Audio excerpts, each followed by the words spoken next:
Well, welcome everyone. At this time, I'm calling the meeting of the Linn-Mar School District Board of Directors to order at 5 o'clock. And now I would like to welcome Director Foss is not going to be attending with us. I apologize for that.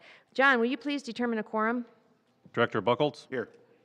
Director Foss? Director Mansour? Here. Director Maury? Here. Director Thomas? Here. Director Walker? Here. President Lau Lancaster. Here. At this time, to keep our meeting flowing, I will read the agenda item out loud and then ask for a report or a motion.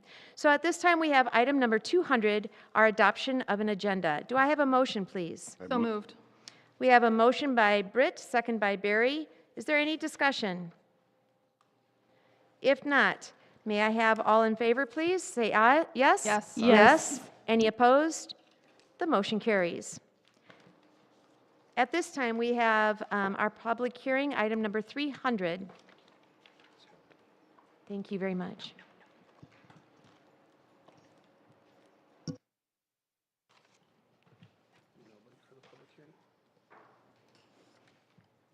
These are for the public hearing? Nope. All right. At this time, we had no one sign up to speak at our public hearing. Therefore, we will move on to item number 400, our audience communication. Just a reminder, we ask that you limit your comments to 3 minutes. We are grateful to hear your thoughts and what you would like to share. If you could do so in a respectful manner, knowing that we will not return conversation with you, but to listen fully to your comments tonight. At this time, I ask Jerry, would you please come to the podium, please, and share your comments?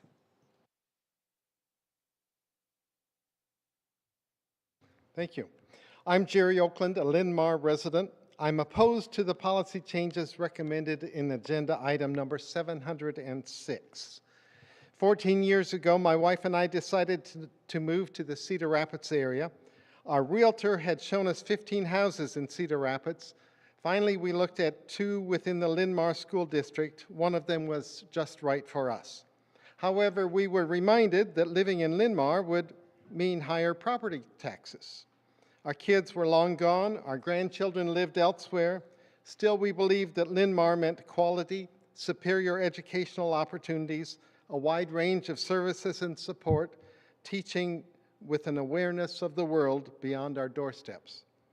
For this, we were willing to pay higher taxes, if that's what it would mean, even though neither of us, nor our children, nor our grandchildren would ever spend a day in Linn-Mar school classroom. Here was quality, and opportunities seemed to abound. Yes, we would pay the taxes to support such a system.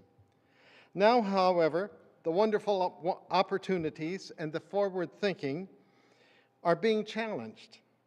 The expressed care and compassion for all students and employees too, for that matter, is being contested. You, as our Linn-Mar Board of Directors and your faithful predecessors on the board, currently have some thoughtful statements that some people desire to strike from your policies. For example, why would you remove this statement? And I quote, "The board affirms the right of all students, staff, and volunteers to be treated with respect and to be protected from intimidation, discrimination, physical harm, and harassment." End quote. It's a statement filled with care and compassion. And you have stated your intention to not discriminate based upon gender identity nor physical attributes, to not discriminate based upon political party preferences nor pregnancy and other vulnerable populations. Why would you remove these thoughtfully constructed protections for the most vulnerable? Why would you replace them with a nondescript, least common denominator, milquetoast statement that says you are no longer committed to doing anything more than what the federal or the state laws require? I don't understand why we would do that. You and your predecessors have seen the need for these protections. How can Washington or Des Moines know better than you how to provide care and compassion to these vulnerable people? I urge you to continue providing protection for the most vulnerable of your students and your staff. I urge you to vote no on agenda item number 706. Thank you for your time. Thank you very much. At this time, Vanessa, would you please come to the podium?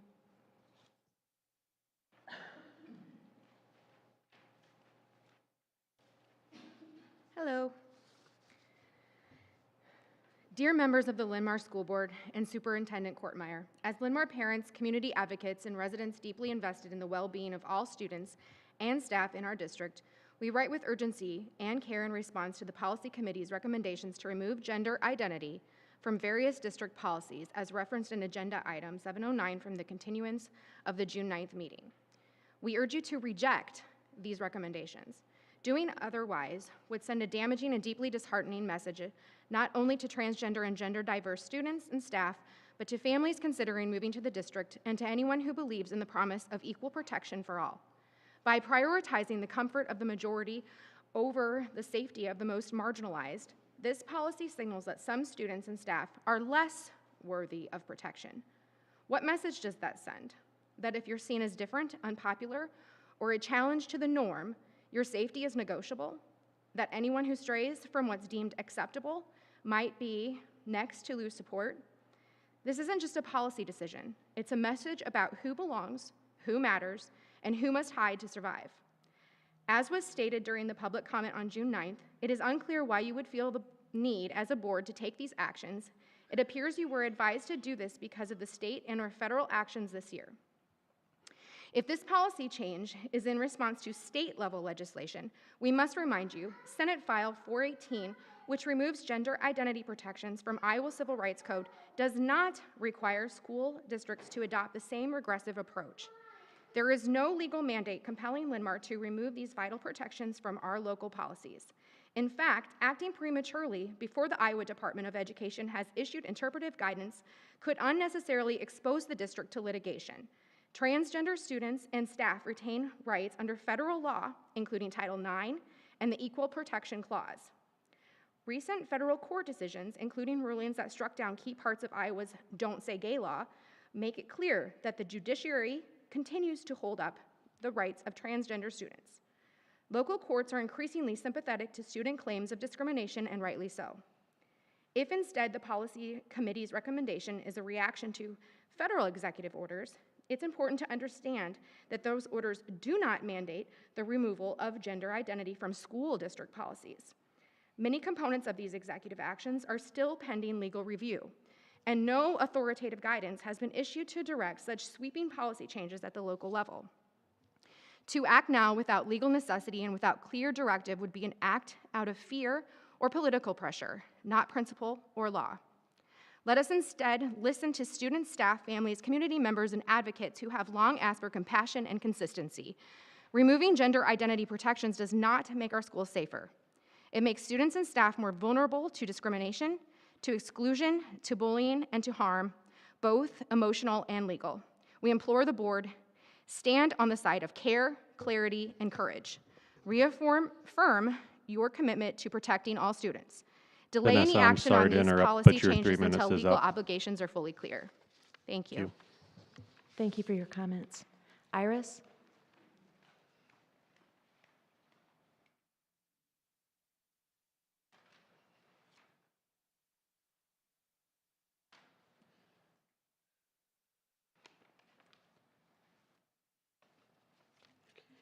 Hello, I am Iris Strong, and I am a Marion resident. I am also a part of Marion Alliance for Racial Equity. Thank you, board and members and Superintendent Courtmeyer. I urge you to vote against the Policies Committee's recommendation to remove gender identity and the district's commitment to equity from policy. This move would not only be morally troubling, it would undermine the very values that make our schools inclusive, supportive, and student-centered. I appreciate the thoughtful comments shared by the several board members in the June meetings, especially the recognition that education must meet individual needs of each student in order for them to succeed. Equity is not a political slogan. It is a commitment to seeing that every child, seeing them as they are, and supporting them so they can thrive. Removing gender identity from policies, it sends a painful message to many of our students and staff that who they are and is up for debate. That they are not fully seen or fully protected. As one of your own board members said recently, this move reinforces the AG's office, puts a target on the backs of our students and staff. That's not an abstract concern. It's real, and it's harmful. And we recognize you have to weigh all considerations for funding and outcome for these changes. And as another member wisely pointed out, we know that regardless of how you vote, it's not an easy one, and it shouldn't be, because voting to roll back protections for any group of students is a serious act, and it contradicts the mission of the committee, the community, and a district that claims to support every learner and every staff. You still have an opportunity to lead with integrity, compassion, and courage, just as other school districts here in Iowa have done. Please reject these proposed changes. Keep protection in place. Let Linn-Mar remain a district where every student feels seen, valued, and safe. Thank you for your time and your service to our community. Thank you for your comments. Marissa?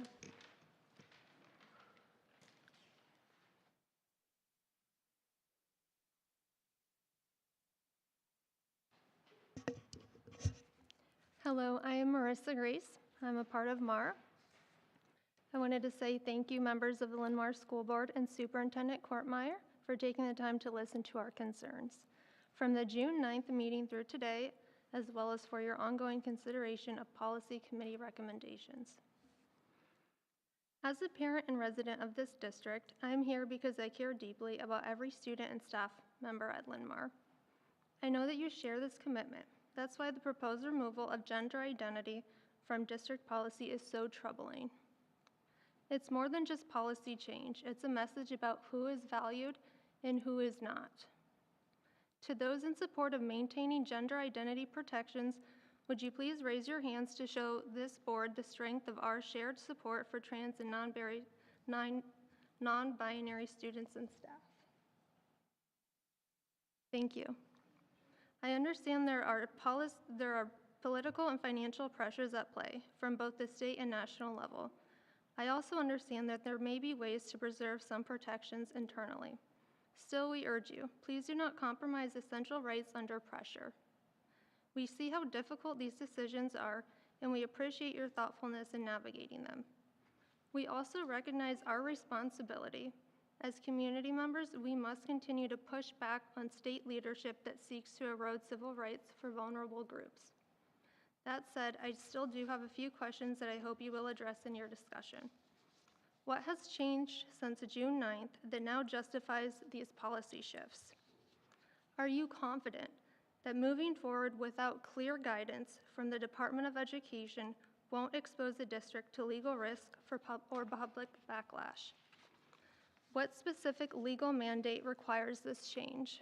As discussed previously, Senate File 418 does not compel you to remove gender identity.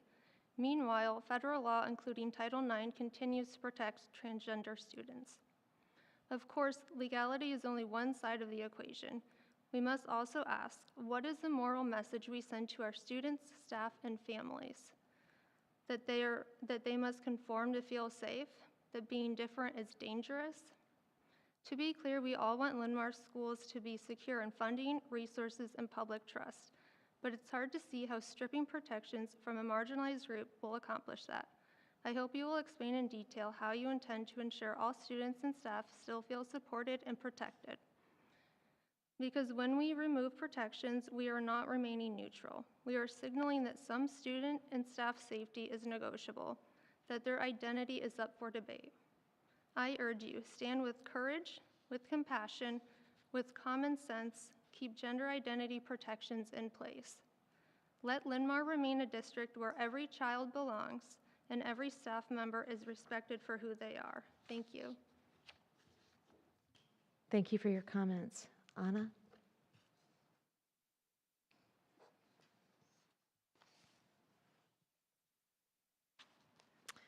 Hello, my name is Anna. I am a parent to Linn-Mar students, a taxpayer, and a Marion Alliance co-lead here in Marion. However, I'm here to share thoughts from somebody else. I wanted to read to you the public comments and comprehensive letter sent today to the board and superintendent from Ann Brown, attorney at law. Attorney Brown states, "Dear board members, I have been practicing law in Iowa for over 20 years, including a focus on civil rights, student rights, and school responsibility. I am also a legislative advocate for the rights of the LGBTQ community, particularly youth, women, people of color, and other marginalized communities. I'm reaching out to express my opposition to Linn-Mar's proposed policy changes, which I believe are contrary to current law and are not mandated by recent legal changes that have been, or I believe like it will be, invalidated as unconstitutional. Additionally, these proposed changes would not only eliminate years of progress in creating an inclusive educational environment at Linn-Mar, but could also result in severe restrictions on free expression, drastically impacting the quality of the education that is provided in the schools. I strongly disagree with any conclusion that this proposed changes are legally mandated by recent executive orders or newly passed Iowa legislation. It is my opinion that both the executive orders and the legislative at issue are unconstitutional and contrary to existing statutes, and that in some instances, Linn-Mar's proposed changes are in conflict with applicable law. All of the proposed changes are against the interests of the student body and are not consistent with the wants and needs of your constituents who have elected you to the board. This letter serves to provide legal authority to supporting my opposition to the proposed changes." Attorney Brown goes on to provide details about several points, including school board's independent authority over schools, the executive orders targeting DEI programs, diversity, equity, and inclusion, and transgender individuals have been enjoined as unconstitutional. Iowa's House File 856 does not require the proposed policy changes by Linn-Mar and is likely unconstitutional and unenforceable. Recent decisions relating to Iowa's Don't Say Gay law are instructive, and Iowa House File 856 is in direct conflict with federal anti-discrimination law. In concluding her letter, Attorney Brown writes, "There are numerous other reasons I believe that neither the executive orders nor Iowa House File 856 are enforceable, and regardless, I do believe that any of the proposed changes to Linn-Mar's written policies are mandated by House File 856. For these reasons, I oppose the proposed changes eliminating references to diversity, equity, and inclusion, and to transgender persons. Please take into consideration these official legal opinions of a trusted attorney right here in our county." Thank you. Thank you for your comments. Marie?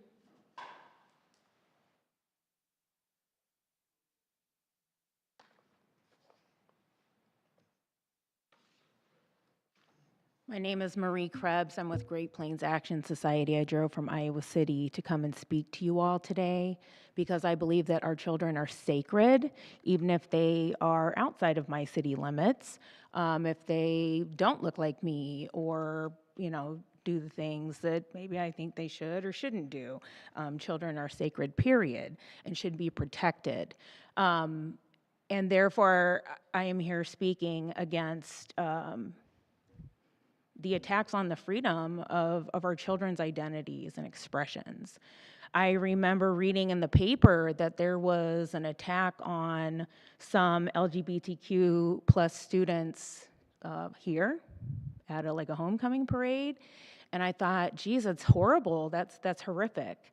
And while it's horrific to have someone maybe in the community attack you, I can't imagine how it must feel for these children to know that this is on the school board's agenda, the school that they attend. Yikes. So I am once again in front of a group of people imploring them to uphold freedom and basic human dignity and basic human rights, because I think that's what good humans do. I would like to share with you all my relatives and my Anishinaabe relatives 7 sacred teachings that a lot of people live their lives by. And I would hope that you reflect on these 7 sacred teachings as you consider if you're going to attack freedoms and ostracize children. The 7 sacred teachings include love, respect, honesty, bravery, humility, truth, and wisdom. And I will leave you with that. Thank you for your time. Thank you for your comments. This concludes our community engagement and audience participation. Thank you very much. At this time, we're going to move on to item number 500 series, and we'll begin with item number 501, the strategic plan update.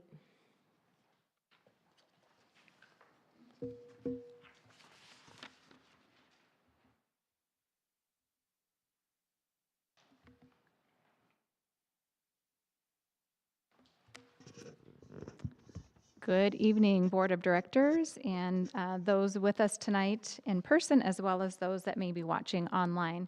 Tonight, I'm excited to share with you an update regarding the district's strategic plan.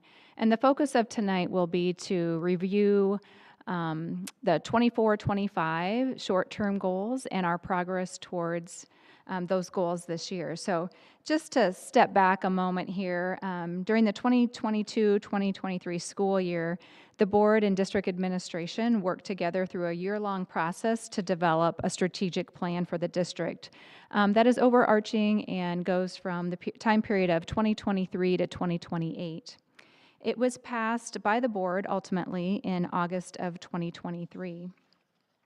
And as part of this plan, the board has 5 goal areas that they're focused on, strategic priorities. Area 1 is community engagement. Area 2, learning excellence. Area 3, learner experience.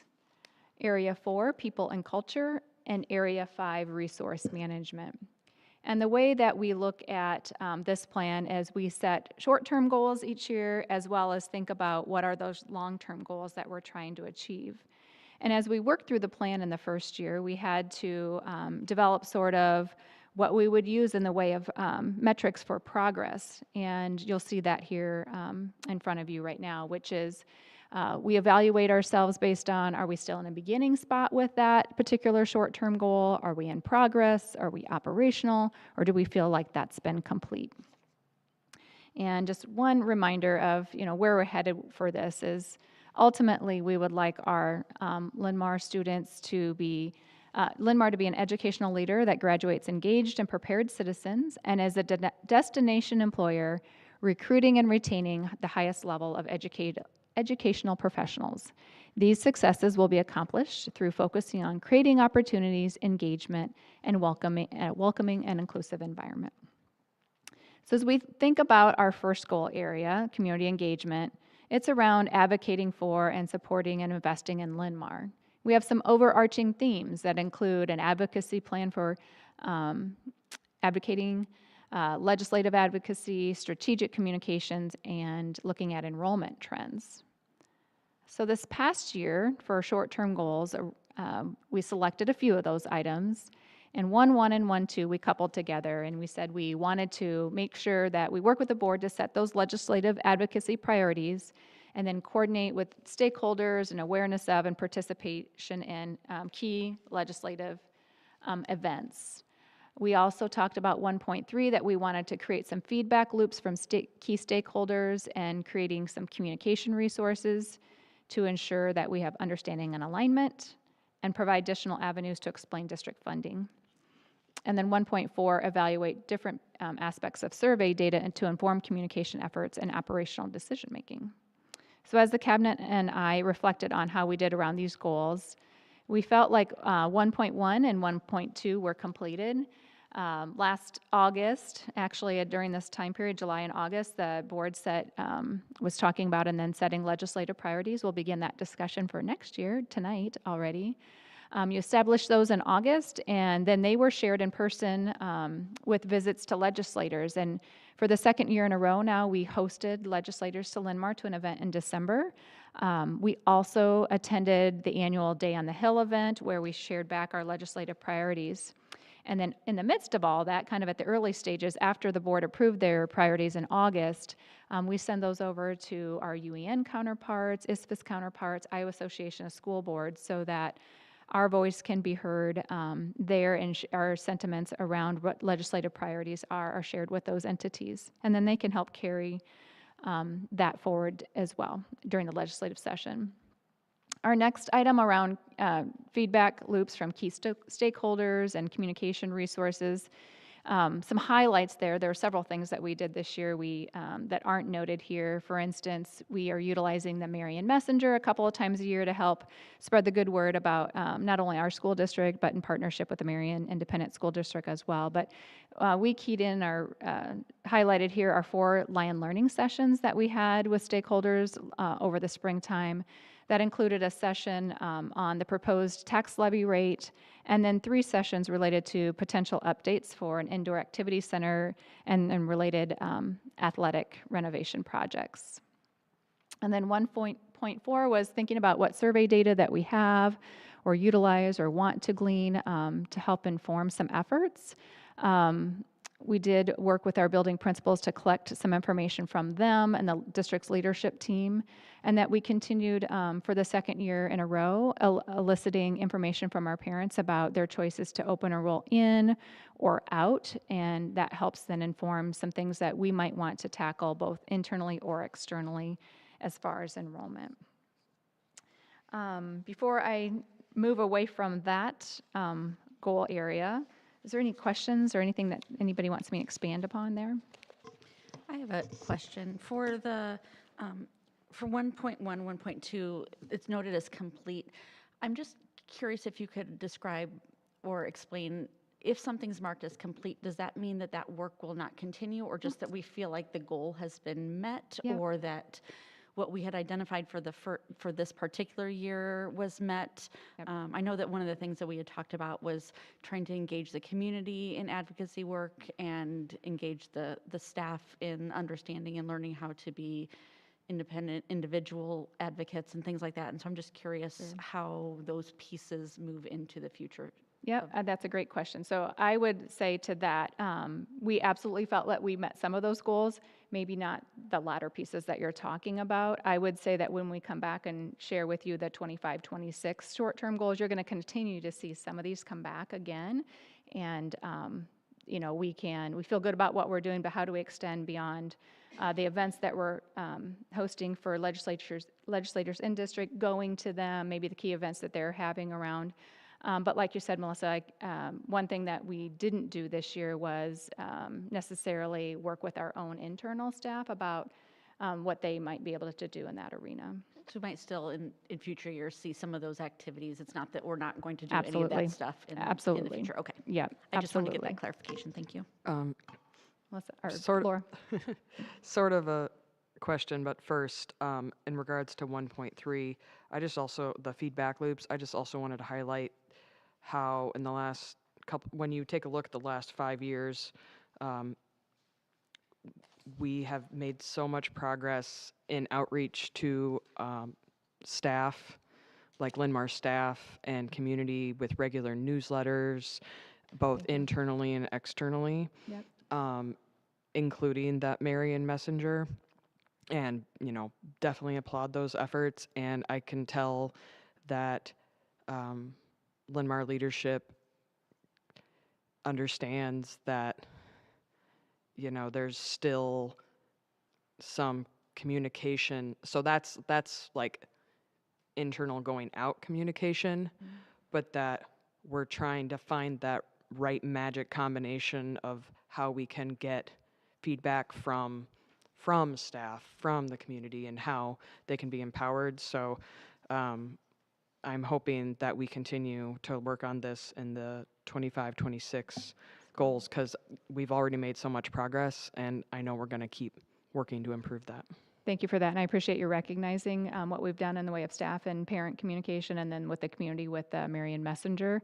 And it's always important, like you said, that's kind of the one way, right? How are we getting feedback? And right now we're doing it in some small subsets around some very specific items, but when are those opportunities perhaps to go back to your larger community around some surveys? And those are some things to think about.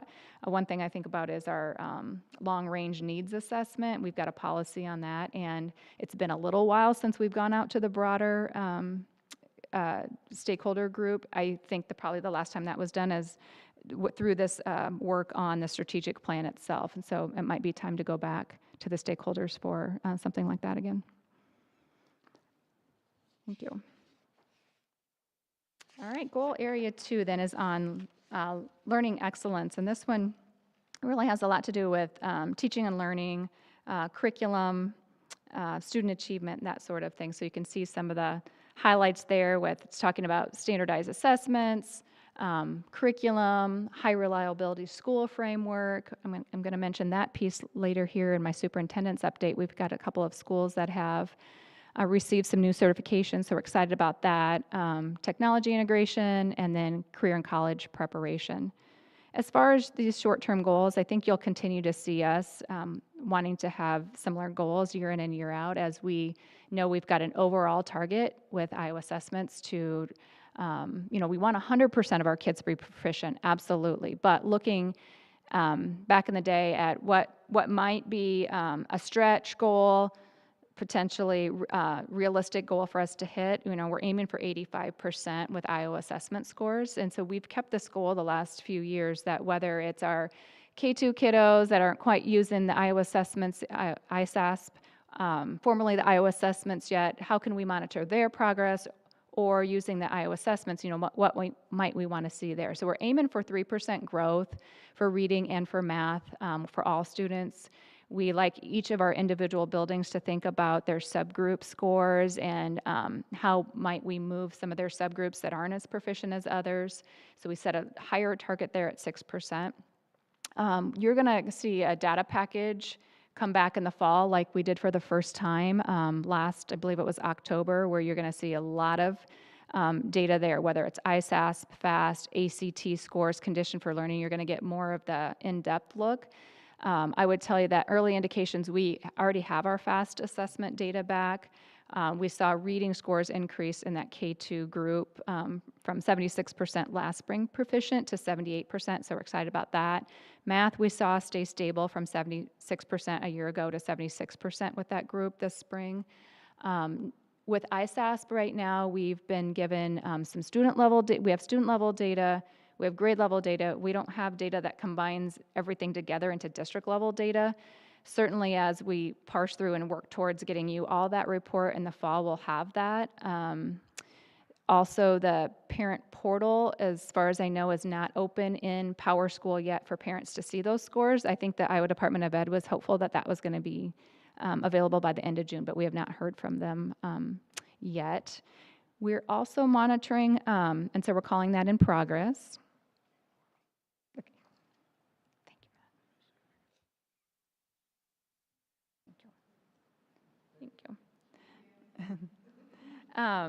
Also, we monitor with our high school kiddos just participation rates for our students that are receiving free or reduced price lunches.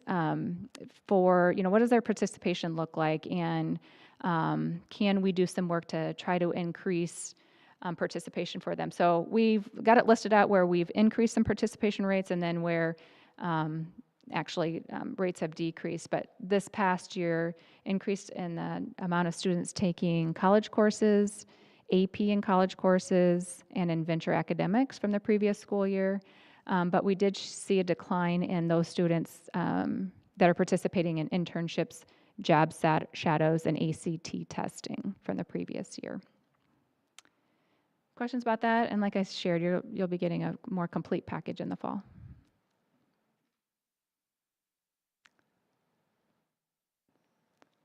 Okay. Learner experiences next, and this is the one where we think about safe, healthy, and respectful learning environments. We've been given a survey for the last few years, Conditions for Learning survey. This used to be part of Iowa's Every Student Succeeds Act plan, and then from there we don't have student level data for this kind of survey, but we get an overall heartbeat on how kiddos are feeling, whether it's related to safety or student engagement or treatment by others. And we appreciated having the survey, even though we couldn't drill down to the student level. It gave us some indication about how we were doing, and we could monitor that and make some action plans around data that we felt like we needed to see some movement on.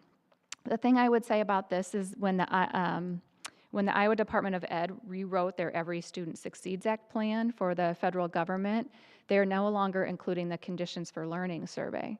So this past school year, that was in the middle of getting approved or reapproved. The state no longer said, we're going to do this as part of your ratings for Iowa school performance profiles. But districts, we will continue to provide this for at least this year for you to, and pay for, to continue to launch and use the information. So I think now we've got 3 years worth of data.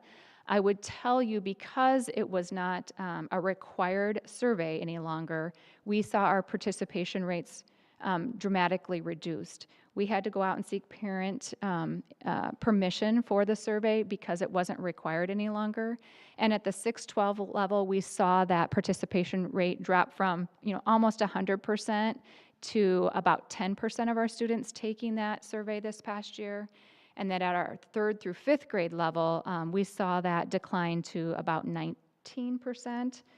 I think is what I recorded. So, we're disappointed that we didn't have the participation rate. I think one thing that we're thinking about internally, and you'll see this on our 25-26 short-term goals, is to consider, do we continue to give the conditions for learning survey?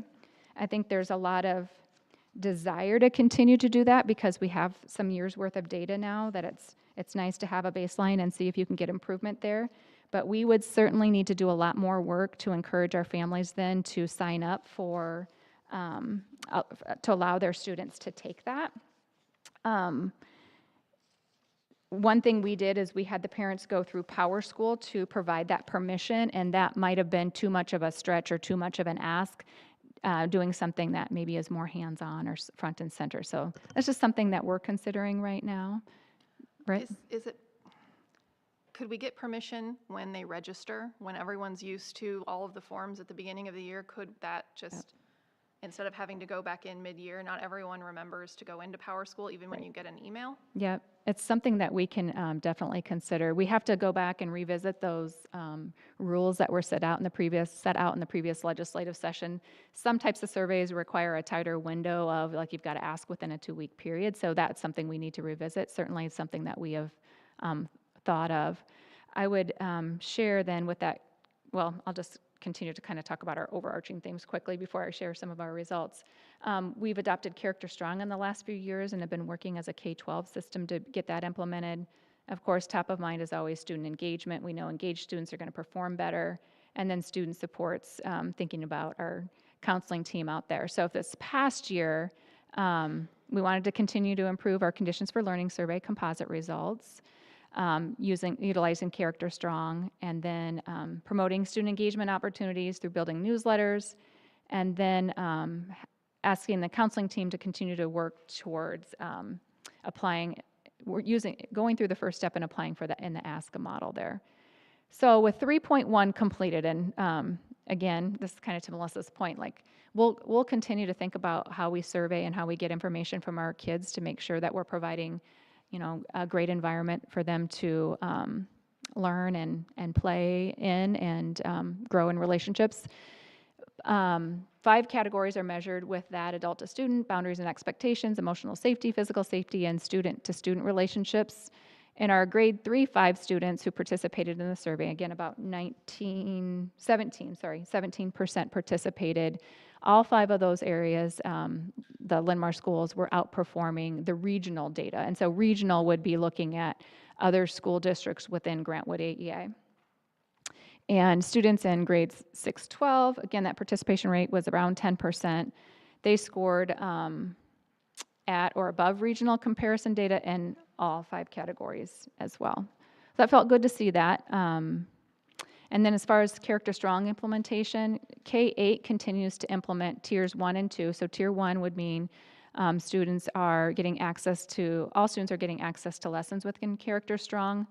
We've been doing some work to provide tier 2 supports, which means students that need some extra support in that area would be able to be part of groups. We'd reach out to parents or guardians and ask for permission for students to be part of those groups if they needed a boost in addition to receiving tier 1. And then this year, as a first year, Character Strong came out with tier 3. So we have had a few buildings dabbling in that training. I believe that's an online training, so that is something we're just on the cusp of.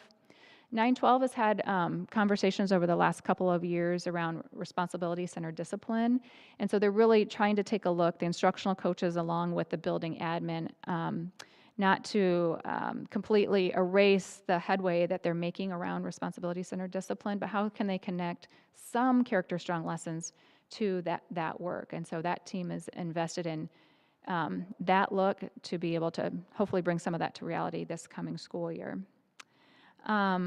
I would say the work is underway then, but will expand next academic year with broader building participation and support, and that's related back to 3.3 is really trying to identify and promote the student engagement opportunities through building newsletters, whether that's student access to clubs or other activities or athletics, depending on the level. And then the ASCA model, the counselors in each building, Executive Director Frick shared before she left us on for retirement, that they've started the program assessment. With that, any questions on Area 3? I have a question. Yeah. So our data set is limited for the conditions for learning, right? How confident are we? I know that we're saying we are at or above the regional scores, but how confident are we that given the limited amount of knowledge that we currently have, how confident are we that it is throughout the district? That's a good question because of our participation rates. So although our scores aren't performing, what's the meat behind those scores? I would say when I compared not only to the AEA, but compared to how we have done the previous year, I don't see scores vastly different, which tells me that N in the survey, whether it was the 17% or the 10%, is a pretty good indication considering that we didn't see large discrepancies from the spring before. So we didn't beat every measure from the spring before. Sometimes we did and sometimes we didn't. I would say the one that was maybe the farthest off was 612. Let's just make sure that I'm saying this accurately. Yeah, 612, we had physical safety came back as a positive response in the 2024 school year at 60%, while it dropped to 51%. But that's the biggest drop. Typically, they're plus or minus probably like 3 to 5% each way. So it is interesting when we dropped off with the N considerably, that we still saw those rates be in the ballpark, I guess. But fair. If we keep the survey, we definitely have a lot of work to do to get parents to sign their children up. Okay. People and culture. So area 4 is we will build and retain a dynamic team that engages in collaborative, data-informed learning culture. So this one's got a lot packed into it. People performance optimization, and that's looking for and trying to gather people analytics to help inform decisions.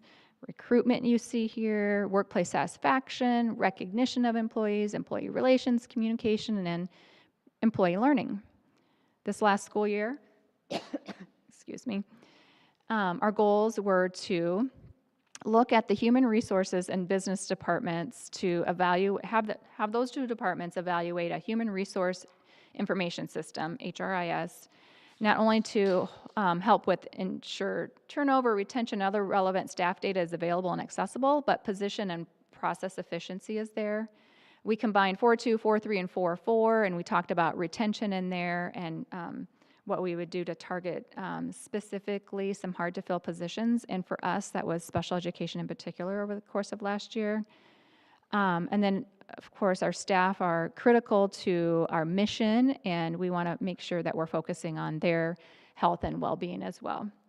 So when you think about that HRIS system, they're in the beginning stages. Our current vendor is Tyler Technologies, and John and Carla have been working to bring in Tyler Technologies to review, I think it's 5 or 6, John or Carla can help me, different modules or areas that they're focused on. Is that fair to say? And so their departments, as well as technology, Jerry's department has been involved in that work as well. Carla's team is also looking to bring another vendor in towards the end of the month. I don't have this here, but Kronos? United Kronos Group, which we've used in the past, and I'm not going to probably say it right, Jerry. I don't know if it's a plug-in, but it will work. Will sync up with Tyler Technologies if it is something that perhaps we're just kind of after this opportunity to be able to more easily extract data than we can with the current Tyler Technology system that we have. So while we're picking up and learning some tidbits from it, I think we're still just, again, at the beginning stages of knowing, and being able to utilize or feel better about easy access to some of that data that you see referenced up above there. We did a lot of work last year. I would say it's operational, and we'll see what it looks like moving forward this year, but we had a lot of special hiring efforts for classified and certified staff. I think back to last summer and all that was happening. As we moved into the fall, then we certainly continued to see a need for classified staff, particularly special education paras.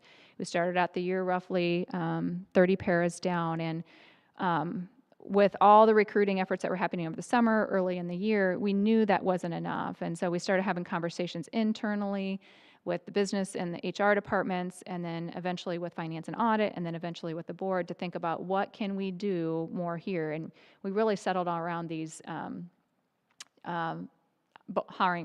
offering both hiring and end of the year bonuses. And I do think we saw an uptick there because we did see, what were we down to, Carla? Maybe about 16 positions left by, after that, we were able to do that with the board approval in January. So we halved it. We certainly know that we came back and the board approved then just in May a higher percentage than you saw most of our groups settle for that particular employee group, so that we hope through both our hiring and end of the year bonuses as well as what their starting salaries are going to be, that we don't find ourselves in a similar position with those employee groups. We also then, I think it was in the month of May, we continue to struggle, like a lot of districts in the state of Iowa and nationwide, to hire our special education teachers with Strat 2 licensure. And so we asked the board to formalize an incentive also for that group of teachers, which would either be a hiring bonus to be paid out each year after each of the first 2 years that they would be with us, or a 4-year pay incentive to help pay for classes towards that licensure. So we've seen some progress there, and we're excited about that. We continue with our Lions Awards, expanding recruiting efforts, and reviewing our hiring processes. And then last but not least, around employee health and well-being, we kicked off the year with having nationally recognized speaker Tina Bugrin in, who helped with a message on cultivating educator wellness last year in August. We continued then through our staff newsletters to bring back tidbits or components or items that you would see in Dr. Bugrin's books around educator wellness. We dropped those into staff newsletters. They were reminded about our employee assistance program, and we'll do that regularly through one-off emails and or in our staff newsletters. Something exciting, at least through the month of March when we were putting this piece together, and I'm not sure about April and May, but our workplace injuries also had dropped significantly. Is that still the case for those months as well? Questions? I have just on 4.1, I understand that it can be difficult to upgrade software and find what's right, but this is the second year that we've classified it as beginning. Mm-hmm. So when do we think we'll be progressing or like in progress or like moving a little bit towards making some decisions? Good question. I'm going to let Carla chime in and then John. This fall.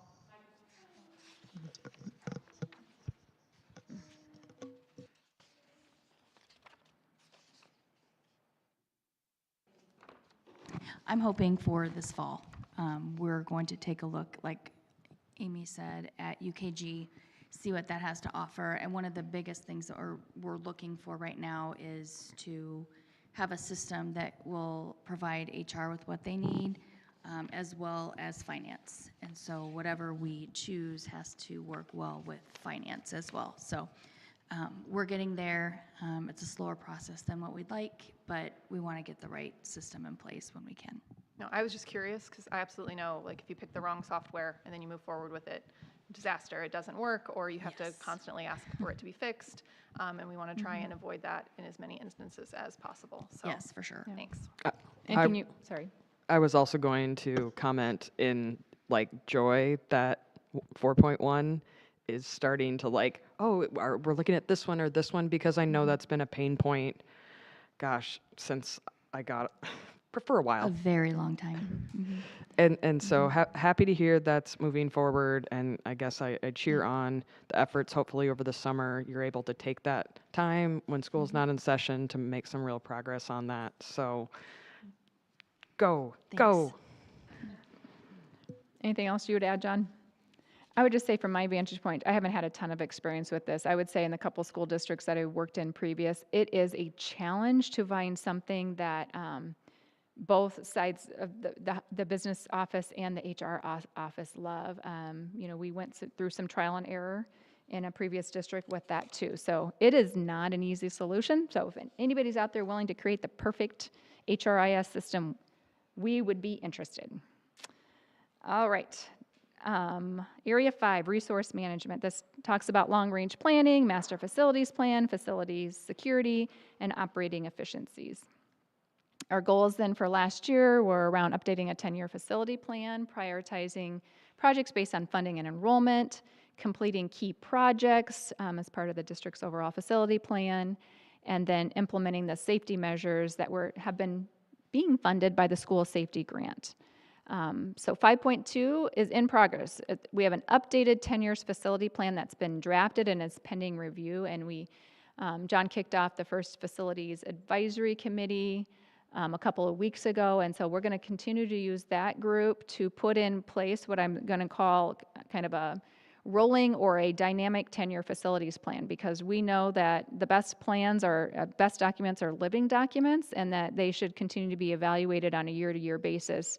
Not to think about throwing the baby out with the bathwater, but just because we know from time to time things are going to crop up, and let's make sure that we review it and are all good with this. So when we talk this 10-year facilities plan, we're looking at SAVE funding, PEPL funding, and PEARL funding, and then kind of prognosticating for 10 years out which projects might happen at which building. And so that has been drafted and will continue to be worked on in the next few months, with the hopes that it will be out and rolling and up and running, and that we'll revisit that then with that facilities advisory group a couple of times each year in the years thereafter.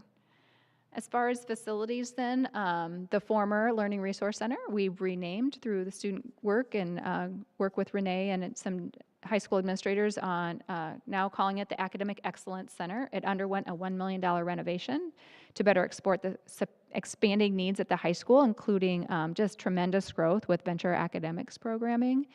Our staff has moved into this building that we're sitting in today. We're now calling this the Educational Leadership Center. Also, that was named by that student group this past year. The new performance venue is under construction and on schedule to be completed late in 2025. And then concepts for an indoor activity center and associated renovations were approved by the board in April, and the district is working on securing funding to continue to move that project forward. And then last but not least is our security or safety upgrades with the safety grant. We believe that the remaining school intercoms, cameras, and door hardware will all be completed or installed. Hopefully no rain delays, that sort of thing, by the end of this summer.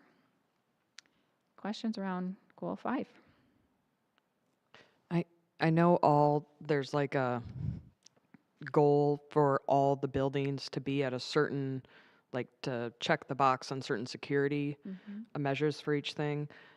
Just to clarify, is 5.3 saying the ones that were scheduled to be completed are completed, but we're still working towards getting every single building facility to that, like, my words are Same failing. standard. Yes, Yeah, yes. yeah, absolutely. And Okay. you know, with the different ages of our buildings, for Yep. some being 75 years old to some being a couple years old, some buildings already had those pieces in play. So maybe your newer buildings were recipients of the door hardware, where your other buildings, we had to spend the money on school intercoms. We'll get to the door hardware, Yeah. piece There is, so speaking back to that 10-year facilities plan then, there is a chunk of money then set aside for future safety and security upgrades, which will help us get at just what you're talking about there, Laura, ensuring that every building then has similar attributes around for school safety purposes. And then once we get that complete, where do we want to head from there? Great, thank you. Thanks, Laura. Any other questions? No, but thank you to you and to your cabinet for their diligence in moving these strategic goals forward. And on the board, thank you for the conversation that we've had this evening. Thank you. I'd like to move on to item number 502, our policy committee report. This is a report on our meeting on June 10th. We had 3 board members present, Director Thomas, Director Walker, and Director Lau Lancaster. We first of all reviewed a few of the policies that did have first readings at the last meeting. Based on questions and feedback from board members. Those were 505.7, 505.11, 805.2, and 1003.3. 805.2 is regarding records retention, and we did have some good discussion around the inclusion of text messaging for that, and ultimately decided that we were not going to include that within the actual policy for a restriction as to a length of time that staff and board members need to maintain text messages, but did include that within the paragraph at the end, providing direction and awareness around the importance of not using text messaging. We felt like we needed to maintain the regularity along with what legislators are being held to, just for consistency there. So Thanks. Yeah. Go ahead, Laura. To build on that, the question at the beginning was, how long, if there's a text message from either someone on the board or school staff, any school staff, because if they're doing work of the district in a written form, how long should that be retained for purposes of FOIA or Freedom of Information requests? And then we realized, well, we don't think any staff person should be doing school business over text message. And so the retention policy for the text messages is kind of, null, and because it is now in the policy that it is strongly recommended that no district business is conducted over text message. And that's how that discussion evolved. Katie, do you have any? I'm just going to read it just so that we can have clarity. Thank you. District officers, administrators, and employees are strongly encouraged to use district-provided accounts and devices to conduct all district business if an officer, administrator, or employee conducts district business on a personal device or account. The individual is hereby notified that those constitute records of the district and must be retained in accordance with this policy. Furthermore, records of this district that exist on an individual's personal device or account may be subject to disclosure upon a Freedom of Information Act or FOIA request. In other words, we're giving direction and we are giving an awareness. So there is both very clear, and then there's accountability. And then the second thing that we discussed was all of the policies that we tabled at the last meeting regarding gender identity and equity related to those things. Ultimately, we did not come to consensus, but agreed that we would, on an individual level, continue research, continue asking questions, continue seeing what we could learn from other districts across the community, and bring that forward for full discussion tonight, and see where we went with that. So, And that is on the agenda for second reading. Those are for first reading. For first reading. Yes. Okay. Okay. As a follow-up to that, so I'm Laura Thomas. I'm on the policy committee, and I have I'm not going to speak when it comes time to individual policies, but I would like to share a dissent. How do I explain to you why I would advance a policy change antithetical to my existence and my firmly held beliefs? On its face, I can tell you about the numerous rounds of feedback from district lawyers and assurance that we have received that we will not be receiving any guidance from the Department of Education. That guidance is not coming. When I look at House File 856, it states that it forbids, as the official position, a policy, and I'm like ellipsing in between lots of words here. We cannot promote a policy referencing unconscious or implicit bias, cultural appropriation, allyship, transgender ideology, microaggressions, group marginalization, anti-racism, systematic oppression, social justice, intersectionality, neopronouns, heteronormativity, disparate impact, gender theory, racial privilege, sexual privilege, or any related formulation of these concepts. So do I nitpick the wording? Because it's not a theory of gender, it's an identity. It's not a concept. It's a lived existence that no one can take away from you or manipulate you into changing as much as you can change the color of your eyes. Do I ask my fellow board members to wait until someone takes legal action against the district and gives us a court order to do it? Because that's going to happen. This law includes enforcement mechanisms that include allowing any currently or formerly enrolled student or staff member to bring a civil action against the district. And let me make it perfectly clear, those who support removing gender identity from these policies may not be physically in this room, but they are a constant presence in our emails, in multiple Freedom of Information requests, and in Iowa Public Information Board complaints about the Linn-Mar district. They continue to harass and attempt to undermine the district's work. You may not see them here, but this board feels their scrutiny and criticism every day of our existence on this board. We don't get the luxury of being a district that could go under the radar and leave gender identity on the books. Not Linn-Mar. Not when we're in Fox News and talked about by Mike Pence. Maybe I count on the supremacy clause and federal laws and court injunctions that still protect trans and non-binary people. Unfortunately, at every level of government, the law isn't on our side. So am I doing this out of fear? I wouldn't be sitting here if I was afraid. We're still trying to do the work of making sure the district can make payroll next month, making sure we stay accredited as a public school, making sure we can weather this storm until the sky clears and we can put things back the way they're supposed to be. Because regardless of any federal or state law, executive order, or social media post, discrimination is real, and the work of equity will continue by those of us who love our neighbors and will continue to fight the good fight. And that fight, unfortunately, is not in this room. Whether this happens today or in a month from a court order, it's happening. I'm not going to let it change who I am or what I advocate for.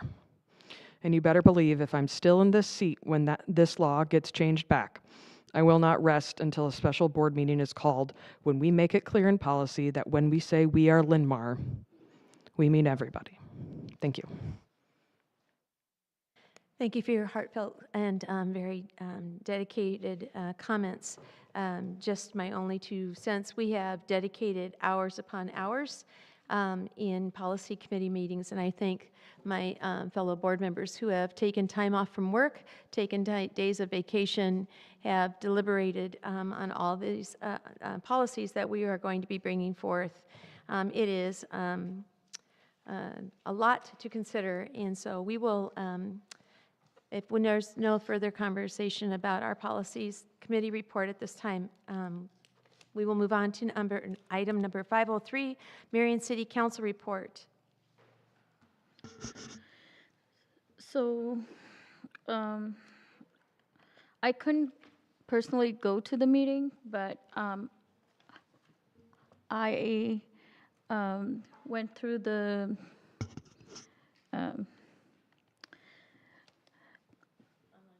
yeah. Sorry, I need a second. Thank you for minutes? those comments, Laura. Oh, no problem. I go through the minutes of the city council meetings all the time. Yeah, It's my go-to. but it's more than the minutes I went through. I listened to the entire meeting online. There were 3 or 4 things. You know, somebody else goes, there's nothing, and here I have to attend this, and now there's like 5 things. So there was an amendment for the SRO program. This is a second year of a 3-year agreement, and I guess that went through, that was approved. It's the agreement on how much we're going to pay. So then Tower Terrace Road and Irish Drive traffic signal update got approved. So that's another one. And then I put this on here. Marion is going to discontinue the Public Works Board. And then there was a 3-month extension of the moratorium for the gas stations on Tower Terrace Road. So this is all pertaining to our district. Thank you for your report. I did notice there is a pedestrian crossing sign going on just down the road so that our students from the backside on the east side of North 10th Street and on can now have a cross area. So I thank you, Marion, for the sign to help students cross the road. Thank you. We're going to go on now. May I please have a report number 504, Facilities Advisory Committee report. So we had our first meeting, so that was fun. We talked briefly about, so members of the committee had formed a document similar to the other ones explaining and defining our committee. So we briefly discussed the parameters of the committee, and we'll be looking at that again at the next meeting after everyone kind of thinks about what we talked about. We talked about the performance venue. There had been some, concerns about some of the design elements and just how long the project has gone from origination of design to today, and just making sure that everyone's in the loop. So we'll be offering a tour to all of the performing arts directors and getting their feedback in. And then we also discussed the fundraising project for the grand piano that was not included in the project originally due to cost and need. That's the only part of the facility that we're looking at fundraising for. Everything else is included in the bid. We talked about the status update of the activity center. Currently working through the contract with OPN to go through all full design and construction. And then we spent some time talking about the 10-year planning document. We discussed having a facility assessment done to give us data to support our facilities decisions, so that it's not just us thinking, oh, this hallway needs paint or this one needs a roof, but actually having, it's been a while since we've done a facility assessment. We also talked about putting together an RFP for architectural services for the Oak Ridge Fine Arts addition. That's been a need for the entire time I've been on the board. We've been talking about the cramped space in the Oak Ridge Fine Arts wing, and that they outgrew it about 5 years ago. So we are looking at an RFP for that. So we're going to meet again in about, well, at this point it's been 2 weeks, so about another 2 to 3 weeks we'll meet again to kind of learn what John has learned about having an assessment done. We'll continue talking about the order of certain projects for that plan, and then bring some more detail in our next update. Questions? How often is the facilities, I don't want to call it the wrong thing, but how often is that group meeting? So that was our first meeting, and then we talked about meeting at least on a monthly basis until we have basically enough decisions and progress made to have a substantial plan. So we're going to be meeting monthly at a minimum And then if we need to meet more often than that to make some decisions, but right now we talked about all those things and kind of gave John a to-do list of go gather this information for us. And then when we meet again, he was very happy to do that. Yeah, so we'll come back in a couple of weeks, and he's getting us, estimates and ideas on what that facility assessment might look like, and then looking at what an RFP might look like, getting the language for that put together, and so then we'll bring that to the board once we know what it looks like. We'll bring it to you guys as a recommendation, and then we'll continue talking about the current projects and outlining what the next projects need to be, and then the order of operations. And before you ask, that does absolutely include soft surface playgrounds. So we are trying to figure out a plan for that, and we have the shapes of a plan, but not enough to share details yet. But we did talk about it, and it's on the agenda to continue talking about. Excellent. I had every faith that that would be addressed expediently. Any other questions? Thank you for that update. All right, we're on to number 505, Superintendent's Report. Thank you. Some district honors and highlights, just a few in the exhibit this evening. Academic highlight, just kudos to our Venture Academics Advanced Business class for teaming up with the Marion Chamber of Commerce to redesign its Welcome Center. You might have seen them highlighted on KCRG recently, so great work to those students. Volunteer hours, just one more shout out to our volunteers who just really go the extra mile.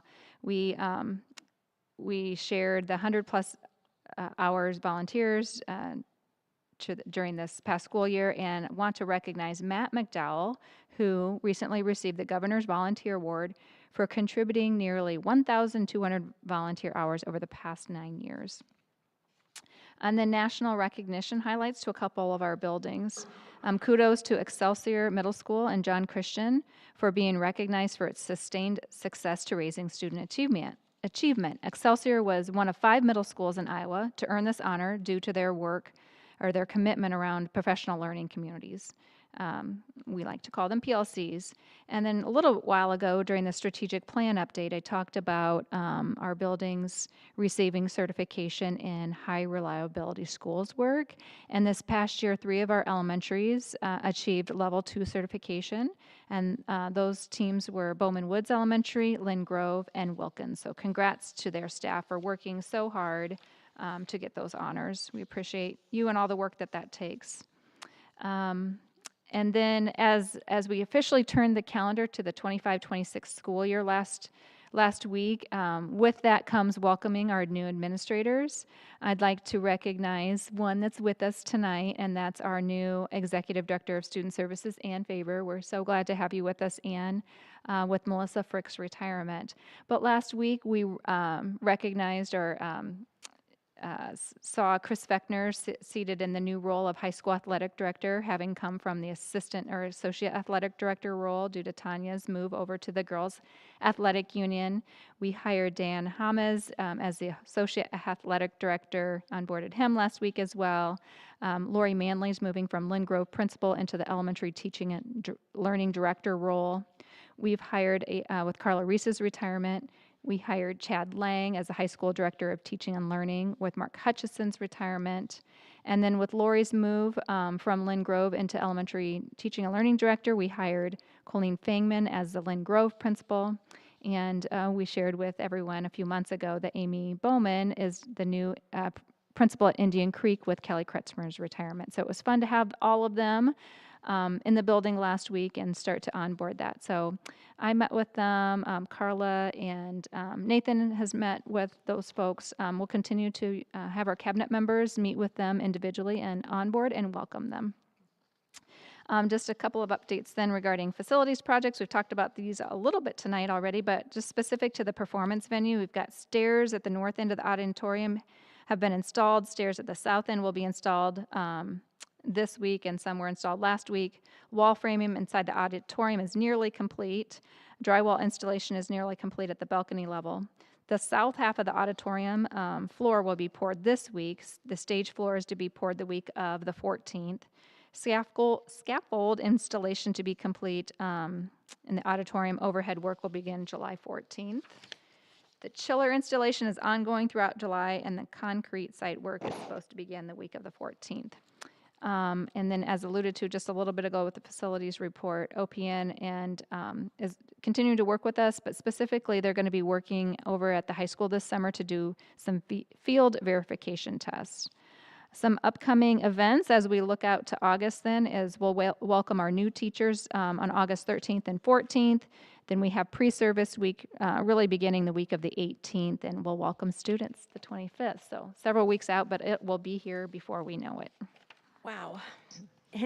Does anybody have any questions for Amy tonight? Outstanding. Thank you. I think there's a little shockwave that the school year has already begun. All right. At this time, we'll move on to our series of 600 unfinished business. I'm going to put a pause on this a little bit. We sometimes like to rush to the motion in a second for clarification, just because we're going to go through these a little slowly. So what I'm going to say is item number 601, do I have a motion? I'm just going to ask us to pause and not jump on those so that we have full clarity of what we're discussing and what we will be voting upon. At this time, is there a motion for item number 601, second reading of policy recommendations? Motion to approve the second reading of the policy recommendations as presented in Exhibit 601.1. Second. We have a motion by Melissa, a second by Britt. Is there any discussion? If not, all those in favor say yes? Yes. Yes. Any opposed? The motion carries. At this time, do I have a motion for item number 602, second reading of policy recommendations?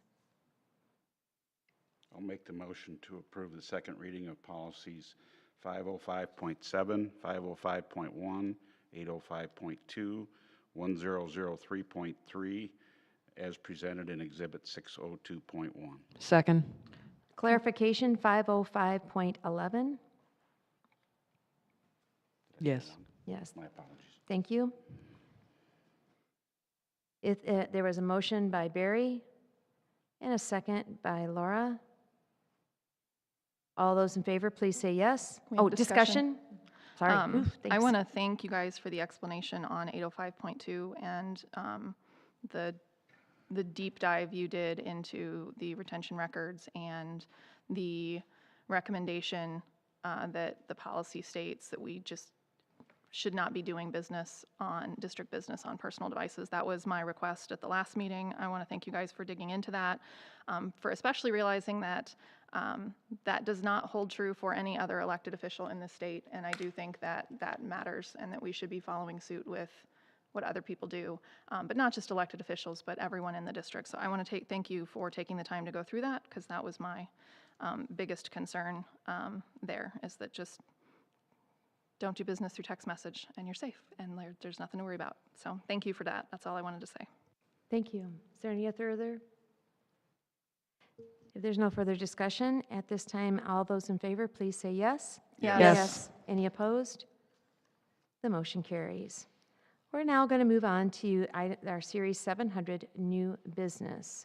Do I have a motion for 701, approval of open enrollment requests? Motion to approve the open enrollment request as presented. Second. We have a motion by Midhat and second by Laura. Is there any discussion? If there is no discussion, may I have a vote, please? All those in favor say yes. Yes. Yes. Any opposed? The motion carries. At this time, I have a motion for 702, approval of plans and specifications. I make a motion to approve the plans and specifications for the Linn-Mar Performance Venue Orchestra Shell project as presented in Exhibit 702.1. Second. We have a motion by Britt, second by Midhat. Is there any discussion? If there is no discussion, at this time, I'd like a vote, please. All those in favor say yes. Yes. Any opposed? The motion carries. At this time, item number 703, approval of bus driver sign-on bonus. I make a motion to approve the distribution of a sign-on bonus of $500 to new bus drivers with a CDL, $1,000 to new bus drivers who hold a valid Class A or B CDL, and $2,000 to new bus drivers to hold a valid Class A or B CDL with passenger and school bus endorsements. Second. We have a motion by Barry and a second by Britt. Can you clarify that it's without Yes, I'd like to clarify, it says without, so to approve a distribution of a sign-on bonus of $500 to new bus drivers without a CDL. Sorry, I clarify my motion. Thank you. My apologies. We all understand? Thank you very much. Is there any discussion? Can you clarify, is this only for new, or was there any discussion of retention? We did talk about retention, but it's not in this motion. We're Okay. still having those discussions, but we did talk about retention for current. Okay, thank you. I want to thank Jonathan and the team because up until now, the sign-on bonus has only been for brand new bus drivers that we had to train, and creating this tiered system allows us to recruit people we don't have to spend the 6 to 8 weeks training, and it's a larger incentive to people who already know what they're doing. So if we can get some of these people at the $2,000 sign-on bonus, the only thing they have to do is spend 2 days learning Linn-Mar, not learning how to drive the bus or getting the license. So I think this new tier system is a really great approach to this problem that we're having of just, a low number of available bus drivers. So thank you for working through and looking at new solutions. Thank you very much. Is there any further discussion? Is there a concern around bus drivers that are with us potentially leaving because they can't get the sign-on bonus and returning later?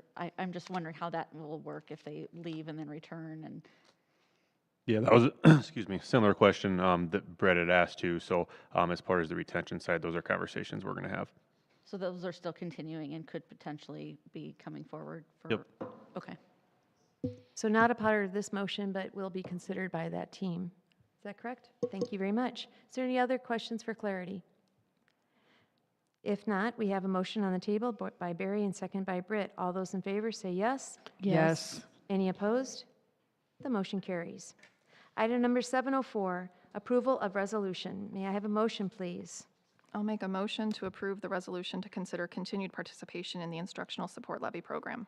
Second. We have a motion by Britt and a second by Midhat. May I ask for discussion on this? John, we're going to begin with you. So this is the instructional support levy. So this is a levy that is funded through property tax dollars. The board has the ability to approve this for a 5-year extension. We're up to the 10% maximum on this. That gives us the ability to levy that yearly. We do not have to do that. This is for any general fund expense, and it is 100% funded by property taxes. So this is a continuation of an existing levy that Linn-Mar's had for a long, long time. So just for clarification, this is a continuation of a levy that we've had for a very, very long time. Thank you very much. Yes, correct. just thought I'd... It's more of it is that, it's just a continuation, but we just have to do it every 5 years. It's just a standard. Every 5 years, we have to revisit it. Revisit and say, yes, we still want to Continue do this. So this is the first meeting this is on. This is just the resolution for the public hearing, and then it'll actually be voted on in August. So it takes a 2-meeting process for this. Thank you. So if the community would like to speak to it, they can come to a meeting and have conversation. Thank you Correct. very much. Is there any further discussion? If not, we have a motion, and I'd like all those in favor, please say yes. Yes. Yes. Any opposed? The motion has carried. At this time, I'm going to have a conversation with the board members about legislative priority discussion. You got a 23-page packet in front of you that is your homework, in addition to the other homework that you do when you read all the exhibits. I'd like you by August to have done your homework, and we're not going to spend a great deal of time tonight discussing this, but what I'd like you to do is do your homework and then come up with your top 5 that you would like, and we're going to see how many of those top 5 align, and we'll move forward. When we don't align, we will discuss the ones we don't align with, not the ones we will align with. Let's just let those move forward. There is a lot of data here, a lot of discussion here, and I just want to say this is with the Iowa Association of School Boards legislative platform. So this is something we do every year. We're going to put a pause on it. Y'all understand your homework? Anybody have any questions? So August will be a biggie. Go for it, Laura. I was just going to restate the legislative priorities that we agreed on in August, on the August 12th meeting of 2024, just for funsies. Yeah, thank you. We do have our Exhibit 705.1 legislative priorities for 2024, 2025, Okay. and now. Just the minutes version. Yep. The short minute version is mental health with an additional bullet that we added, student achievement, preschool, school funding, local accountability / decision making, and dropout / at risk. So All right. just for the conversation, those were the ones that we passed when we did this process last year. Thank you very That's much. all. And to clarify, we're choosing from the second half of this, which is the legislative resolutions piece, not the first half, which is the beliefs, correct? Correct. So we've Just gotten a making sure. 23-page document from Iowa Association of School Boards. In that, it's two parts, and one is what they believe and what they stand for as a legislative lobbying group. The second part is what things do we want as Linn-Mar to say, this is what we want you to know about, and we would like you to carry forward. We are not limited to what they offer, but we know that if by offering them to numerous boards across the state, many of us will probably align, and in aligning, they can say schools across the district, across the state of Iowa would like us to discuss these things. So, everybody got their homework? All right, that has been my facilitated discussion of legislative priorities for 2025-26. I'm going to put a pause and put a button on that until next time. All right, at this time, we have item number 706. This is the first reading of policy recommendations. Motion to approve the first reading of the policy recommendations as presented in Exhibit 706.1. I'm going to ask you to hold as I made a pre-meeting request to have two of those policies separated in the motion. Correct. So Britt made a request at this prior to this meeting to pull policy number 400.1-E and 403.33. We will take them out separately from this policy. Thank you very much. So Laura has made a motion to approve the second reading of the policy recommendations prior to a first reading, sorry. Thank you very much for that clarification. Prior to a second. Therefore, would you please say your motion again? I'm happy to. Thank you. I would like to amend my motion.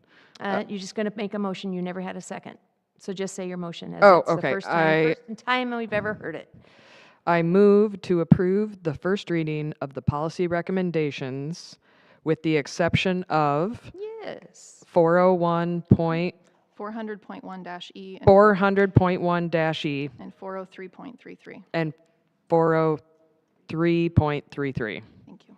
Sorry, I didn't write them down fast Thank enough. you.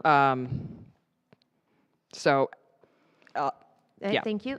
Is there a second? I'll second that. And Barry made a second. All right, now we're having discussion, but remember, we are not discussing item number 400.1-E or 403.33. They will be taken out as a separate discussion. You have your policy recommendations that have been presented to you in Exhibit 706.1. I can start just as a policy committee member who has been deeply invested in these policies. I committed after the last policy committee meeting to do some additional research to support our decision making tonight, knowing how difficult and complex this issue is for everyone involved. I'd like to briefly share what I found and sincerely hope it's helpful to our conversation. Of the 20 largest school districts in Iowa, 2 others have currently similar policy changes pending on their board agendas. 6 large districts have moved to remove gender identity and other equity-related wording from their anti-discrimination policies. However, 3 large districts, Ankeny, West Des Moines, and Johnston, have actively voted to retain these protections. I think it's notable to know that at least 2 of these have the same legal representation as us and have chosen to still move forward with retaining these protections. 9 districts of those 20 largest in Iowa have chosen not to bring any changes forward at all at this time. If we choose to proceed and approve these policy revisions tonight, we would be in the minority among our peer districts in the state of by removing these protections for students. I would also like to go on record as not supporting the removal of gender identity and other equity wording from our anti-discrimination policies. I've listened closely to the legal guidance presented from multiple sources. I've read the new law carefully and repeatedly. I've taken time to deeply reflect on this issue. I know it's not a simple decision, and I sincerely believe that everyone at this table is trying to do what they believe is best for our students and for our district. For me, though, what it comes down to is this. Removing gender identity is not something that we are legally required to do. As our attorney confirmed, this is a preemptive recommendation aimed at reducing a potential, but albeit vague, legal risk. While I understand and respect the motivation behind that recommendation, I personally believe that it asks us to compromise too much of our own integrity as a district. It would weaken the clarity of our own values and, more importantly, dilute our commitment to protecting all kids in our schools. It's been said that our anti-bullying and harassment policies can still offer protection, but discrimination doesn't always show up as bullying or harassment. It means exclusion from programs, quiet marginalization, unequal access to opportunities and education. That's what we're here for. Clear, inclusive anti-discrimination policies are what give us the structure to address those harms and ensure accountability. To me, policies like these are more than just words on a paper. There are districts' public commitments, our shared values in writing. They're how we define who belongs. They're the promises we make publicly and the standards we use to hold one another accountable. Without that clear language, we risk weakening both our commitment and our ability to respond when harm occurs under our walls and roofs. I want to be clear that I respect the differing perspectives around this issue. I don't question the intentions or the values of anyone that sees things differently than I do. I know we all care deeply about our students and want to do right by them. I believe doing what's right sometimes means going beyond what is legally required. I don't want us to require only the bare minimum when it comes to protecting our students. That has never been who we are as a district, and I hope it's not who we become. Thank you. I'm not going to restate everything that I said at our last meeting. My opinions hold true, but I have also reflected a lot on this topic, and I do think it's important to note the distinction between the legal recommendation, which is always going to be what puts the district at the least amount of risk, which 9 times out of 10, I'm right there for that decision. The changes in the Civil Rights Code means that if we keep it in policy, the law doesn't stand behind our policy. It doesn't make it illegal for it to be in our policy. I think that's a very important distinction to make. My reflection and my last thoughts on this, as I am completely opposed to the removal of gender identity and many of the other words that are in some of these policies. There is a law that was passed that we do have to address. So can't make another motion at the moment, but my request for consideration would be that we approve these policies on a first reading, but only change the titles for there's no longer allowed to be a DEI or equity officer or office or anything like that.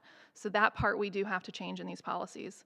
I would like to change that part of the policy and continue having discussion around the rest of it and just put a pin in it. We don't have to do it yet. And when that day comes, if that day comes and it's 100% the law, I will reconsider. But today, there is a distinction between what we're legally required to do and what the state law just won't support, but that we are allowed to do. And I would like to continue supporting every student. So that is where I stand. I did a lot of research on this also, and this is very, can you guys hear me? This is very near and dear to my heart.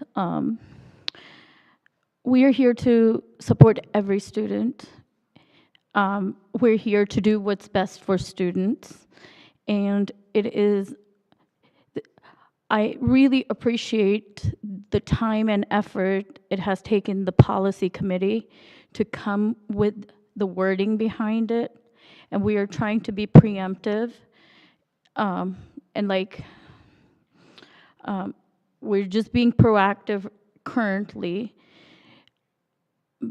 but I can't support this, and I am going to vocally say that. Thanks. Can I ask a clarifying question to Britt? Are you recommending that you would want to move these forward as is with the language struck, and then have the policy committee redo them to just have the titles changed? Yes, the second. Okay. Thank you. I don't want to move any of the language forward. I would just say that we could make, depending on how this motion comes out, there could be a motion made that says that we would move them forward with only the changes to reflecting the titles of positions in the district and no other changes moving forward. That would keep us in compliance with a law that actually has passed and gone into effect, banning all equity offices and DEI offices and things like that, but would not compel us to change language that does not yet have to be legally required to be changed. But that can't happen because there's a current motion on the table, so we would have to. So we're just keeping That's that motion on? That was just my thoughts that I Thank wanted you. to share Thank you. as an alternative. Yeah, I appreciate that, Britt. I said I wasn't going to say anything at this point, but it wasn't easy for me to say what I said earlier in front of friends, people I agree with, and people who I don't agree with who are also watching.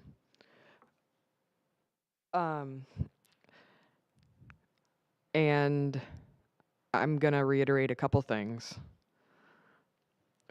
This is so bizarre. That Linn-Mar doesn't have the luxury of going under the radar. The last policy where we took this out, we made the Gazette. Oh, no offense, Grace. Hi. I don't think it was you, but maybe it was. Anyway, so yeah, I'm sure lots of districts, I can name others actually that haven't done it because I checked as well. They haven't done it. They can. This issue has elevated Linn-Mar on a national level, and the repercussions could be our accreditation, could be funding from the state, could be funding from the federal government. It's such a microscope on this district for this issue. I don't want to make this motion. I don't want to move this forward. I agree with those of you who spoke. And the other thing I was going to reiterate was, in the law, it says any effort to promote as the official position of the state entity, and we're the state entity, a policy, this is a policy, It will be our official position. And then they also go on to list program, training, practice, activity, or procedure. And then it says referencing, and then it lists all these annoying words, including gender theory or any related formulation of these concepts. Like, it's so on its face, like what it is. Like, this is, and so we can do it today, or someone can take us to civil court, and we'll have to do it then. I don't want to do this. I just don't. I feel like we're between a rock and a hard place, and I don't see any way forward. So that's my 2 cents. I respect everyone's opinion. So this is the first reading, so Yes. that means it's not policy yet. Correct. I think a couple things that I might add would be, one, I read those same words in the last policy committee meeting, and I'm like, I can't argue with that. But then I also heard our attorney say, those words don't mean that you have to remove this from your policy.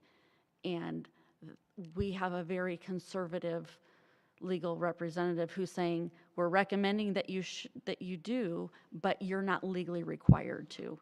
And that's the piece that for me is the difference. That yes, there's a safe path, and then there's what I believe personally to be the right path forward for protecting our kids. And while we can, I believe we should, as long as we possibly can. I believe that the threat of being in the limelight is not a justifiable reason to remove protections from our most vulnerable kids in our community. If we're going to be in the media, let's be in the media for being on the right side of history.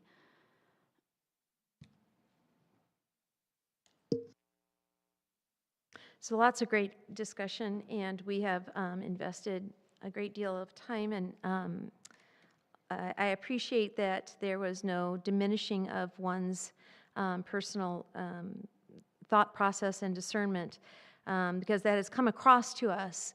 Often we are being accused of, why aren't we thinking of this, or why have we disrespected this, as if our goal was in any way to create policies, pass policies, amend policies, edit policies that would any way diminish any other human on this earth. So keeping that in mind, we receive comments in both categories, and it is not to please. We do not have an 8th member of this board known as social media, but just know that it is very powerful as well. And it can be at times cruel and feel very vulnerable out here. As we continue, one thing I want to stress, I think our staff has taken to heart that they would never diminish another student or a fellow employee or a student with or without this policy. This word is not what motivates them to be the best staff and educators that they can be. And I think that their accountability has been to their profession. And if they do violate said any time that they diminish or discriminate towards a student, that is against their contract and their understanding of what it means to be on staff here at Linn-Mar. So that can still happen regardless of this policy because they cannot legally.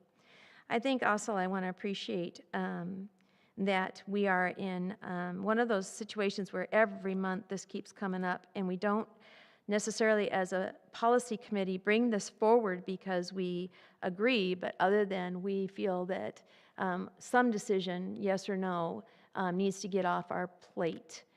because no movement has put us in a precarious situation of a deadline of July 1st that we have already surpassed. I would like to state that what Britt is putting forth right now in discussion would keep us in alignment with what is legally required with us at this time and is non-negotiable. And that would be to remove recommendations or policies that would support DEI opportunities. That happens by changing names on our documents and changing a report in a filing system in that. So how to move forward? We got this far now multiple times, and we've gotten, we always say, oh, we want more information. So at this time, we have what we can, and so you're going to make the best decision you have with the information you have at the time that we are asking you to make this discussion, or this forward step together. So we have a policy, or we have a motion on the table, and at this time, do you want to call for an amendment to this, or do you want to continue on as is? I'll amend my motion. Yeah, I would, I'm happy to call the vote and see where it lands, but I would rather change the wording we have to by law so that we're in compliance. Wait. So you did not call for the vote. Instead, you would like us to... But before Britt started talking, I said I'll amend my motion Okay, and your amendment would be? to only do the equity title changes. Is that Okay. correct? So the discussion moving forward, the recommendation in Exhibit 706 has additional words that have been recommended for removal. Your recommendation, Laura, would be to only to align with DEI requirements. Is this correct? That's correct. I need that made in a motion with all the words. And if not, just pause, think about it, pause, and think about it.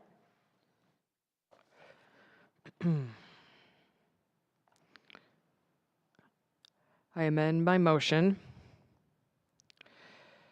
to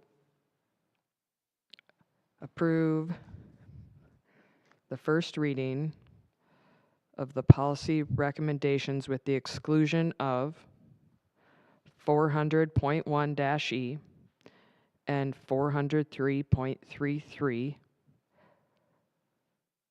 with the amendment to those policies being limited to the title changes of the equity officers as required by law. Second, Barry has to. not if you amend your motion. Yeah, Oh, Then it's a new motion. it's a new motion. cool. I just want to make sure parliamentarian-wise we're moving forward correctly. Do we have the motion on the table? Does the amendment require a second? It does? Do I have a second? Britt seconded it. Okay, Laura and Britt has seconded. Now is there discussion on the amended motion that stands on the table?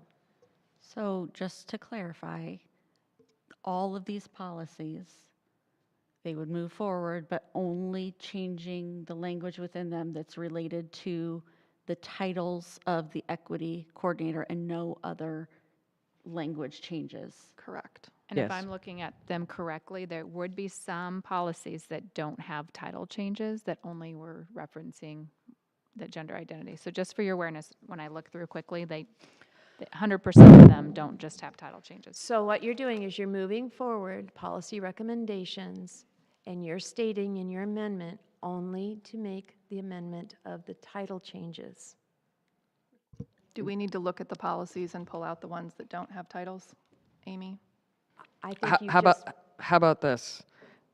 You don't. It's So, pause at this time, because that is what the amended motion is on the table with a second. We're only in discussion at this time. Don't go nowhere yet, okay? We're talking about not all of those policies have discussion, or have descriptions of DEI, which we legally need to move forward. Some of them have the additional word gender in them, and your recommendation is those policies, if it doesn't say DEI on it, you would like what to happen to those? Would you wish those to be returned back to the policy for further discussion? That's just, we're in discussion, we're not a motion right now. I just think we send it all back to policy committee to sort through. Amy's recommendation is all of it goes back to policy committee for recommendation, and you would have an opportunity to all of us to make a vote in a way that policy committee has to take all of this back. I cannot tell you how to vote. I'm telling you though, should you all vote the same way, all of this will go back to policy and the motion will be defeated or approved. Can I amend my policy to send this all back to policy committee? I would prefer a vote. Okay, you'd prefer a I'm going to vote. call Okay. for the vote. Okay. Can we call for the vote? Yes, 'cause we can always make additional Okay. changes at another time. So I'm calling for the vote. You are voting on. Shall I repeat my motion? I can do that now. You know it by heart now. Go. I make a motion to approve the first reading of the policy recommendations with the exception of 400.1-E and 403.33, limited only to the changes regarding the job titles for equity officers. Okay, that's the motion, and it was seconded. Any further discussion? If not, I would like to say, all those in favor, please say yes. Yes. Yes. All those opposed, say no. The motion carries.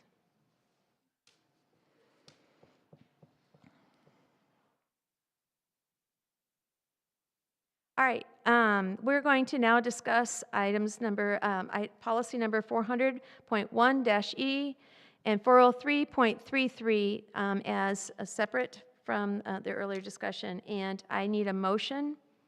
I make a motion to approve the first reading of the policy recommendations as presented for policies 400.1E and 403.33. Is there a second? Second. There is a motion by Britt and a second by Barry. Is there any discussion? Just to clarify, the only reason I requested those two to be pulled was because I didn't want to vote no on the legally required changes in those two policies, and they didn't reference the things I was going to vote no on. So I don't have to discuss anything else with those policies. That's the only reason I did that. Just wanted to clarify. Thank you for that. Is there any other further discussion? All those in favor, please say yes. Yes. Yes. All opposed? The motion is carried. At this time, we'll move on to item number 800, consent agenda. Motion to approve the consent agenda as presented. Second. We have a motion by Midhat and a second by Laura. And before we go into discussion, I just would like to celebrate the diligence of our HR staff that they were able to recall from last year's reduction in force, I believe 3 of our former Linn-Mar teachers, and they have returned to our teaching staff, and I'm very thankful and grateful as we all are as your board. So thank you very, very much, and welcome back to those teachers. Is there any other further highlights? I just have a question. It doesn't have to be answered today. It's more of a request than a question. Under 804.1-6, so 804.1-2 is the one I'm referencing, the contract for Workplace Learning Connection. In reading that contract, one of the things in there stipulates that they will provide a report of their services provided. I would like the board to be briefed on what those, I know that Workplace Learning Connection provides job shadow and internship opportunities and other career planning related things, but the contract is a per student fee for every single middle school and high school student, and past discussion has been shared that not everyone participates in job shadows and internships. So I would just like to better understand if every student receives some kind of service and how that contract works. So I would love to see some sort of presentation on what those services look like. I know Workplace Learning Connection does great work. This is no question of our contract with them. I would just like to learn more about the services that come through that contract. Thank you. So a request has been made, but this is at this time of the approval, so it's still within, thank you very much. Is there any other discussion? We're under the consent agenda, and I'd like to know, put forward the vote. All those in favor say yes. Yes. Yes. Any opposed? The motion has carried. All right, we're now to item number 900, Board Calendar and Communications. I'd like to highlight some of the upcoming board events. July 29th, Policy Committee meeting, 2:00 p.m. And then we have July 30th, Board Retreat. It begins at 4:00. And then August 4th is a board meeting at 5 p.m. At this time, I'd like to request a volunteer to attend the August 7th City Council meeting, please, for Marion. I'll do it. Is that Laura? Yep. Thanks, Laura. And August 21st, I can do that one. thank you, Britt. Are there any additional comments from the board that you would like to share? If not, please note there are some upcoming other meetings that are happening late August and September. Get your calendars out because it's all going to happen quickly. We even have our first board visit. Yes? I do have a comment. I just want to thank everyone for the diligence in the discussions and the work of the last few meetings. We get accused sometimes of all agreeing far too much and making votes seem like there's never any disagreement and that we all just pass things through. And that's never been the case. But I think that we've done a really good job as a board lately of listening to each other and having really deep, good discussions about things. And I just want to recognize that and say thank you to my fellow board members. Y'all heard some good news there. There you go. All right. At this time, is there a motion to adjourn? So moved. Who jumped on that one? Melissa, and second by Midhat. Let's go that way. May I have a vote, please? All right, discussion? All those in favor say yes? Yes. Any opposed? The motion is carried. Our meeting is adjourned.